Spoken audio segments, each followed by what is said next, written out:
पे बाबा तुलसीदास जी तो कहते हैं कि भाव को भाव अनंत आलस भाव को भाव अनंत आलस भाव को भाव अनंत आलस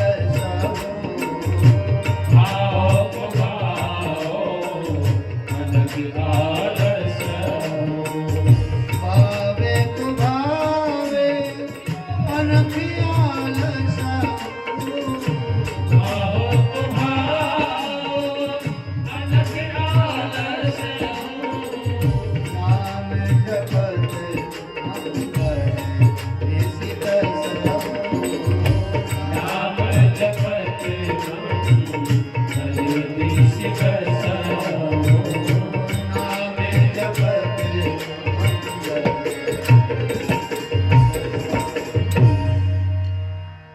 आप भाव से जपिए, कुभाव से जपिए। कुछ लोग उपास में भी कह देते हैं ना। क्रोध में आकर के कहिए राम नारायण, गुस्से में आकर के, आलस्य में भी आप कहिए। कैसे भी परमात्मा का नाम लिया जाए, नाम का ऐसा प्रभाव है कि वह आपका कल्याण ही करेगा। अजामिल का उद्धार किया भगवान के पार्षद ने।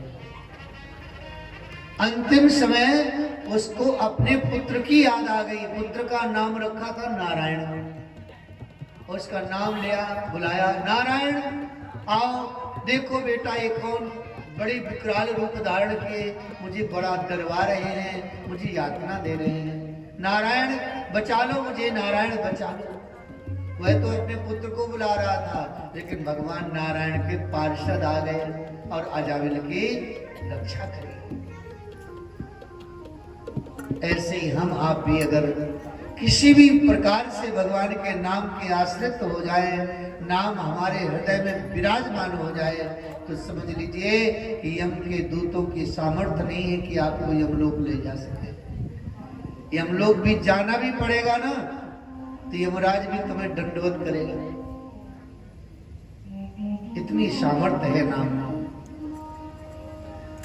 इसके बाद श्री सुखदेव जी महाराज कहते हैं कि हे परीक्षित जी, एक बार की बात है कि महाराज बृहस्पति ने देवताओं का परित्याग कर दिया। बृहस्पति देवताओं के गुरु है ना, तो बृहस्पति जी ने, गुरु जी ने शिष्यों का त्याग कर दिया। श्री परीक्षित जी को बड़ा जिज्ञासा हुई, कस्य हेतु परित्यक्ता आचार्येणात्मना सुराय एतदा चक्ष भगवान् शिष्याणाम् अक्रमं गुरु। कभी अहंकार नहीं करना चाहिए। अहम ही हमारे आपके विनाश का कारण है, और अहम इतना बारीक है कि वह हर किसी के अंदर आ ही जाता है। अब आजकल तो कुछ ज्यादा ही देखने में मिलता है। हमारे पास कुछ भी नहीं है, फिर भी हम टेढ़े होके चलते हैं रास्ते में। जबकि अहंकार हमारे उन्नति का ब्रेकर है बहुत बड़ा। हमारी उन्नति रुक जाती है। अहंकार आया, उन्नति रुक गई।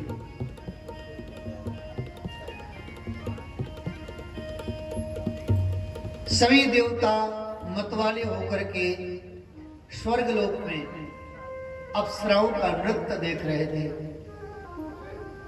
और उस समय गुरु बृहस्पति जी का आगमन हुआ।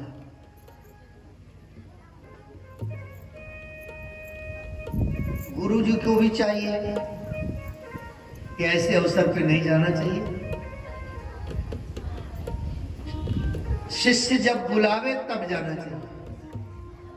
गुरु अपनी इच्छा से किसी गृहस्थ के यहाँ नहीं जाना चाहिए, ऐसा नियम है। अगर कभी पहुंच भी जाए अनावश्यक किसी कारण बस, तो सूचना दे दो पहले। महाराज बृहस्पति जी पहुंच गए। अब देवता लोग तो मतवाले थे उस समय।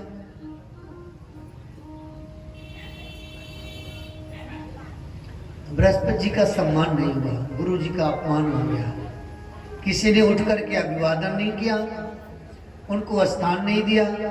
बृहस्पति जी को बहुत दुख हुआ और बृहस्पति जी ने देवताओं का त्याग कर दिया। बिना गुरु के शिष्य का कल्याण नहीं है। गुरु की शरण में हर किसी को जाना चाहिए। नामदेव जी बिना गुरु के भगवान को प्राप्त कर लिए थे, गुरु नहीं बनाए थे, लेकिन भक्ति इतनी प्रबल थी कि भगवान विठलनाथ प्रकट होकर दर्शन देते। एक बार संतों की सभा बैठी थी। एक बूढ़ा कुमार था, बड़ा भक्त था। बूढ़ा कुमार के घर में संतों का निमंत्रण हुआ। सभी संत बुलाए गए। महाराज वहीं पर सब संत बैठे हुए थे।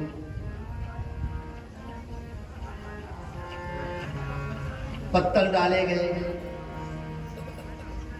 तो तुकाराम भी थे उसमें।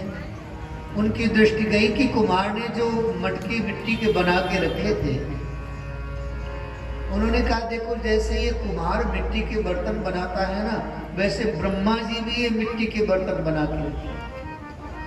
जैसे मिट्टी का बर्तन जब पक जाता है तो उसकी आवाज बदल जाती है, और उसमें जल भरो तो सुरक्षित रहता है, और कच्चे बर्तन में जल भरोगे तो वो पिघल जाएगा, गल जाएगा।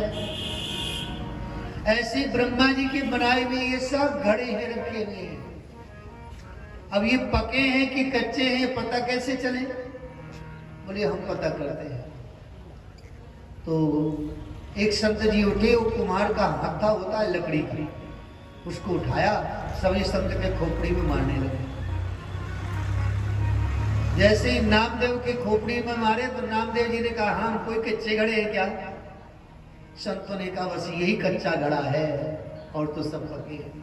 नामदेव जी ने कहा हमको भगवान विठलनाथ प्रकट होकर दर्शन देते हैं और आप कहते हैं हम कच्चे घड़े हैं। वहां से क्रोध में आकर के महाराज विठलनाथ जी के मंदिर में नामदेव जी गए और जाकर के लड़ गए विठलनाथ जी से। बोले आप बताइए इनको कि मैं कच्चा घड़ा नहीं हूं, आप मुझे प्रकट होकर के दर्शन देते हैं, मुझसे वार्ता करते हैं, और ये लोग कह रहे कच्चा घड़ा है। भगवान प्रकट हो गए विठलनाथ जी। बोले नामदेव अभी तू कच्चा ही घड़ा है। आप भी कह रहे हैं कच्चे घड़े हैं?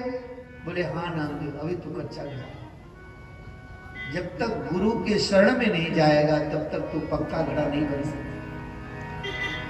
गुरु कृपा प्राप्त होगी तब पक्का बनेगा।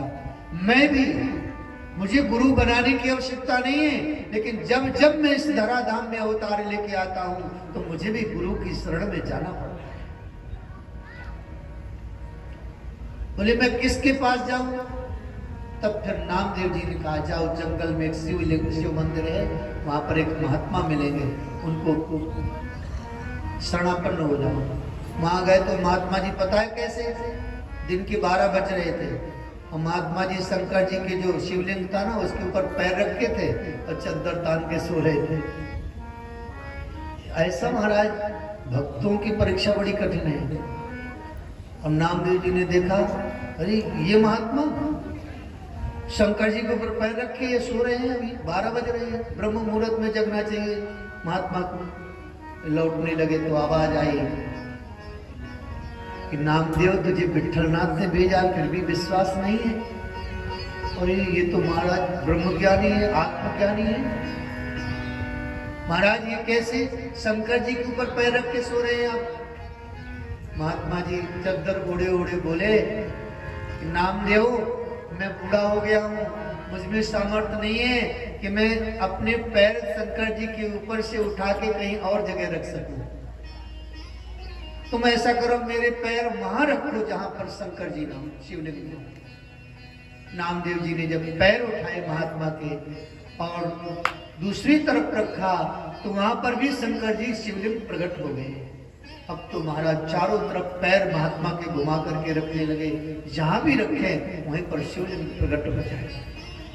अंत में नामदेव जी ने वो महात्मा के चरणों को अपने माथे पे रख लिया, ब्रह्म ज्ञान जागृत हो गया। केवल चरण रखने मात्र से ब्रह्म ज्ञान जागृत हो गया नामदेव का।